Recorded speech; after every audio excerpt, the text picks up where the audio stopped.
Salah satu sumber informasi palsu dan menyesatkan adalah banyaknya situs abal-abal yang memproduksi informasi semata-mata demi uang.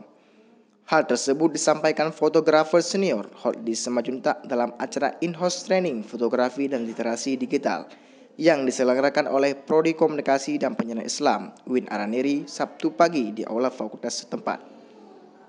Acara ini diselenggarakan sebagai pembekalan kepada mahasiswa yang mengikuti kelas fotografi. Acara tersebut juga diikuti oleh puluhan mahasiswa komunikasi dan penyiaran Islam. Holdi mengajak semua elemen masyarakat dan mahasiswa harus terlibat aktif dalam menangkal informasi hoaks. Ia juga menghimbau untuk jangan mudah percaya dengan foto-foto atau gambar yang belum tentu kebenarannya.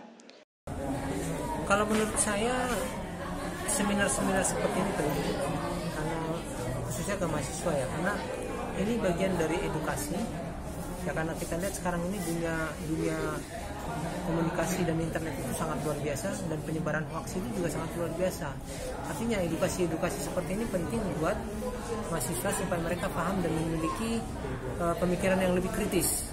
Artinya ketika ada hoax, kita punya pemikiran kritis siapa dan untuk apa hoax ini dibuat, sehingga masyarakat yang tidak akan dirugikan. Syahri Ramadan, Wasata TV melaporkan.